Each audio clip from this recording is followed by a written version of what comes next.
گزشتہ رات mayor Karachi barrister Murtaza وہاب deputy mayor Salman مراد کے ہمراہ ملیر ٹاؤن کے دورے پر پہنچ جاتے ہیں اور اس ملیر ٹاؤن کے دورے میں وہ جعفر طیار کا ہنگامی دورہ کرتے ہیں، جہاں chairman Jan Muhammad Baloch, chairman Malir town اور Rizwan Ali, staff officer D C Malir اور assistant director Sindh solid waste management بوجھ نے مرکزی امام بارگاہ پر ان کا استقبال کیا۔ بعد ازاں امام بارگاہ کے مرکزی آفس میں شیعہ عمائدین کے مسائل سنے اور موقع پر ہی حل کرنے کے لیے متعلقہ افسران کو احکامات بھی جاری کر دیے۔ بعض عمائدین نے یونین کونسل جعفر طیار میں صفائی ستھرائی اور لائٹنگ کے بہترین انتظامات کرنے پر ملیر ٹاؤن کے چیئرمین جان محمد بلوچ اور رضوان علی اور assistant director Sindh solid waste management بوجھ کا شکریہ ادا کیا۔ بعد ازاں بلدیہ عظمیٰ کراچی کی جانب سے جاری ترقیاتی کاموں، مرکزی روڈوں کی کارپیٹنگ اور لائٹنگ اور ماتوی جلوس کی روڈوں شیش محل سے ملیر 15 تک کا بھی جائزہ لیا اور تمام جاری ترقیاتی کاموں کو جلد مکمل کرنے کی بھی ہدایتیں جاری کر دیں۔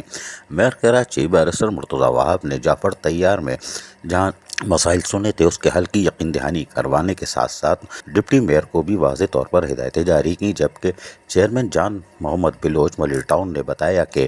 ہم نے یونین کو اپنی ملیر ٹاؤن کی وسائل سے تقریباً تمام تر بلدیاتی سہولتوں کی فراہمی کو ہر ممکن یقینی بنانے کے لیے عملی اقدامات کیے ہیں اور تاحال ہمارے افسران و ملازمین یہاں موجود ہیں اور یقینی طور پر عہدیداران حسین کو ہم ماضی سے زیادہ سہولیات کی فراہمی پر یقین رکھتے ہیں۔ بیرسٹر مرتضی وہاب میئر کراچی نے مختلف امام بارگاہوں کے جہاں دورے کیے، وہیں لوگوں سے بھی ملاقاتیں کرتے رہے۔ عزیز عارف، KBS بلدیاتی نیوز کراچی۔ ایسی ہی خوبصورت ویڈیوز فیوچر میں حاصل کرنے کے لیے ریڈ بٹن پر کلک کر کے اور بیل آئیکن کو پریس کر کے ہم سب کے سبسکرائبر بننا مت بھولیے۔